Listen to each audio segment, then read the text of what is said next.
Hello guys, welcome to our YouTube channel. So guys, हम लोगों ने एसएससी के लिए आपके लिए एसएससी के एग्ज़ाम के लिए आप लोगों के लिए आइडियम्स और फ्रेजेस लेकर आए हैं, जो कि हमारा मिशन 52 है।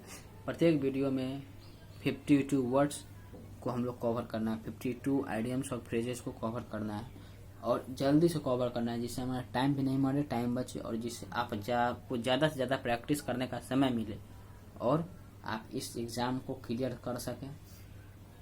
एसएससी, सीजीएल, एसएससी, सीएचएसएल और एनी कॉम्पिटिटिव एग्ज़ाम, बैंक का एग्ज़ाम, रेलवे का एग्ज़ाम, इस सब में ये सब चलता है।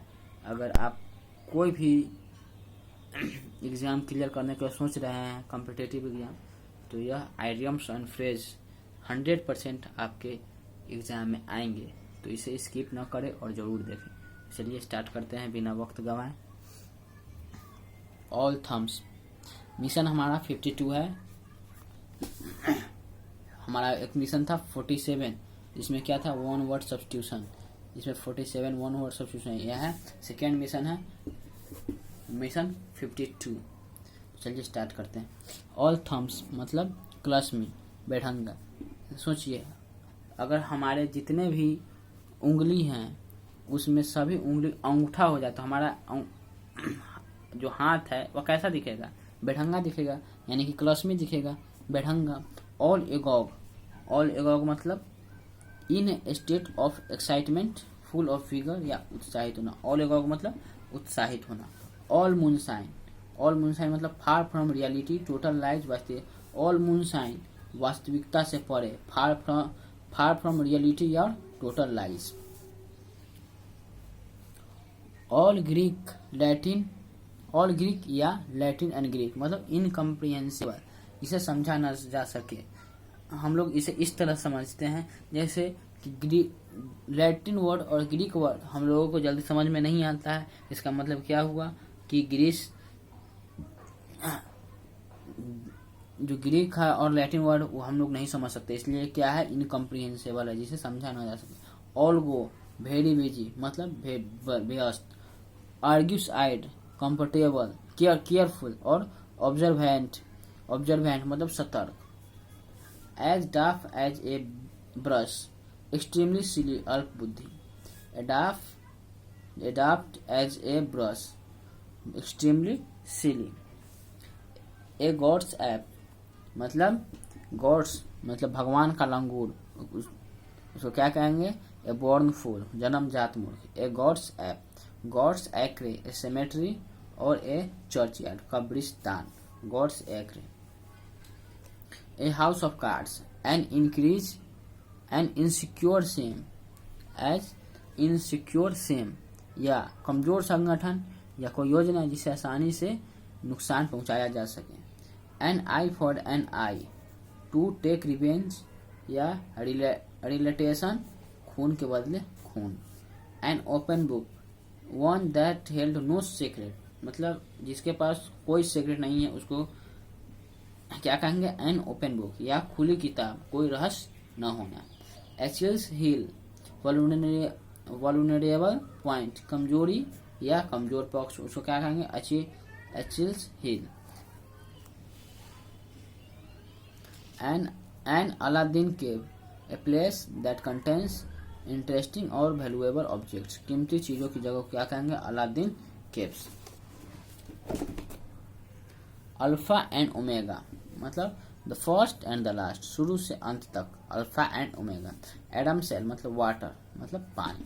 Branch water, pure water from a stream, सादा शुद्ध जल। एप्पल ऑफ समवंस आई मतलब एप्पल मतलब सेब, और समवन किसी के आंखों का सेब, उसको मतलब कि जनरली हम लोग मानते हैं आंखों का तारा मतलब बहुत प्यारा, वेरी डियर। इस तरह से याद करें कि हर एक चीज को रिलेट करें। जब तक आप रिलेट करना सीखेंगे नहीं तब तक आपको याद नहीं होगा।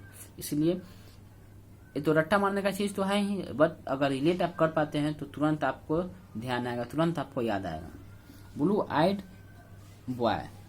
आइड बॉय मतलब वेरी डियर बहुत प्यारा। एप्पल ऑफ डिस्कॉर्ड मतलब कॉज ऑफ डिस्प्यूट, किसके लिए झगड़ा हो रहा है, एप्पल के लिए। तो झगड़े का कारण क्या हो जाएगा, एप्पल हो जाएगा, यानी कि झगड़े का कारण, cause of dispute. Apple pie order मतलब सभी ऑर्डर में है, पूरा ऑर्डर में, यानी परफेक्ट ऑर्डर या पूर्ण रूप से व्यवस्थित।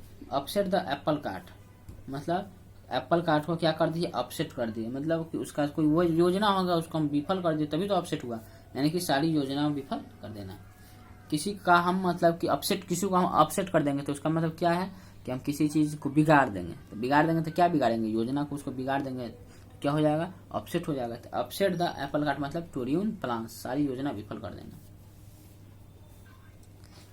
एड होक मतलब फॉर द स्पेशल पर्पस, विशेष खास। Aid and abet to help somebody to do something that is not allowed by law, मतलब कि एड एंड एबेट मतलब हुआ अपराधी, सह अपराधी, वैसा चीज जो कानूनी तौर पर लीगल नहीं है फिर भी आप उसको कर रहे हैं तो अपराध कर रहे हैं, और जो इसमें आपको साथ दिया समबडी, जो साथ दिया उसको, वो भी क्या हो जाएगा, अपराधी हो जाएगा, तो उसको क्या कहेंगे, सह अपराधी। Arm chair critic someone who advice based on theory rather than practice, मतलब कोई भी आदमी आपको ऐसा सलाह दे रहा हो जो व्यवहारिक न हो, सिर्फ उसका थ्योरी अच्छा लगता है बट व्यवहार में कभी लाया नहीं किया।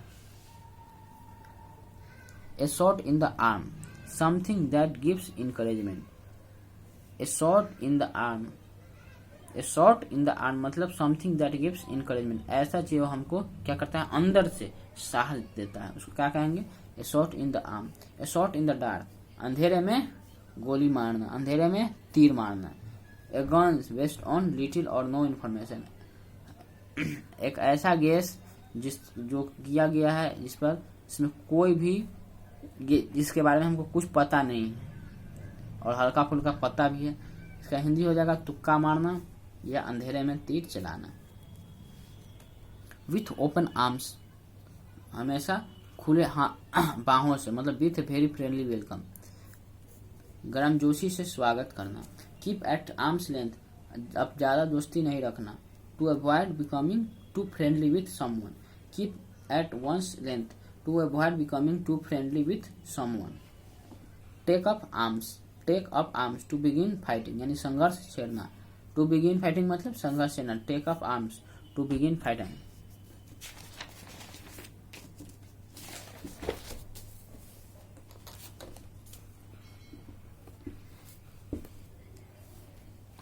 बी अप इन आर्म्स मतलब to be very angry and make a great protest, जब आदमी एंग्री होता है तो क्या करता है, प्रोटेस्ट करता है, उसी को क्या कहते हैं, बी अप इन आर्म्स, विरोध करना। A chief of old block someone similar in character of once father, मतलब एक ऐसा चीफ जो उसी का ओल्ड ब्लॉक का जो चीफ होगा उसको क्या कहेंगे कि अपने फादर जैसा ही है, जैसे ओल्ड पिताजी होगा और तुम अगर उसी के जैसा हो तो उसको क्या कहेंगे, chief of old blocks.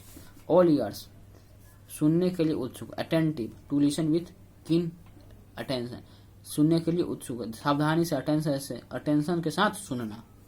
Around the clock मतलब the whole day and whole night, पूरे दिन और पूरा रात बिना रुके हुए। अगेंस्ट द क्लॉक मतलब to work with vigour to finish the limited time, यानी कि लिमिटेड टाइम में वर्क को क्या किया, समाप्त कर लेना, उसको क्या कहें, against the clock.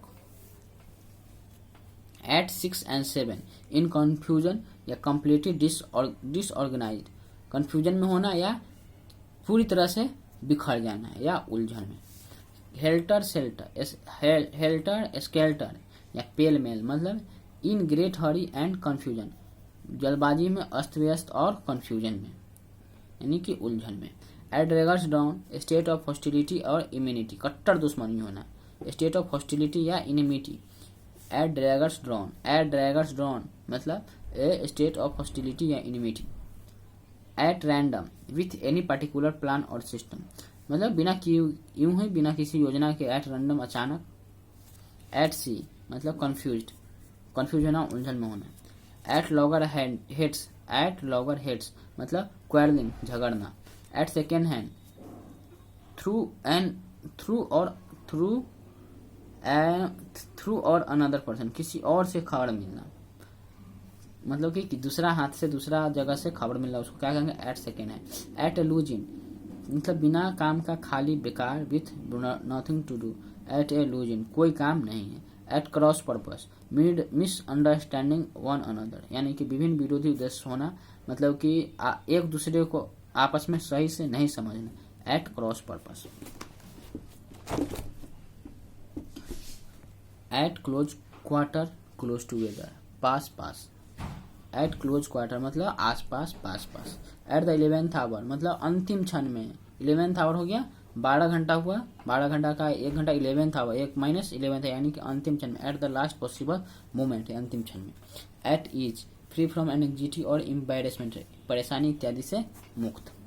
At large, to free, खुल्लम खुल्ली घूमना, मतलब उससे कोई मतलब नहीं है, आप उसको ढूंढ नहीं सकते, खुल्लम खुल्ली घूम रहा है, कहाँ आपको मिलेगा कहाँ नहीं मिलेगा कोई आपको आता पता नहीं है, उसको कहेंगे at large. At one's beck and call, to be dominated by someone, किसी के इशारे पर चलना। At one's beck and call मतलब to be dominated by someone, किसी और के इशारे पर चलना, उसको क्या कहेंगे? At one's beck and call. At stake मतलब इन डेंजर, टू बी वोन और लॉस्ट, यानी कि दांव पर कोई चीज खतरे में होना। At one's wit's end, at one's wit's end, utterly confused and desperate मतलब बहुत हताश। At one's wit's end. Stone's throw मतलब very short distance. Stone's throw मतलब कि हम लोग जितना हाथ से जितना स्टोन को फेंक सकते हैं, मतलब बहुत कम दूर फेंक सकते हैं, थोड़ा दूर। बहुत ज़्यादा कितना फेंकेंगे? 200 मीटर, 100 मीटर बहुत ज़्यादा हो गया, 100 मीटर भी बहुत ज़्यादा हो गया, थोड़ी दूरी। चलिए गाइस, हो गया आपका मिशन 52 कंप्लीट। फिर मिलते हैं कल, बाय।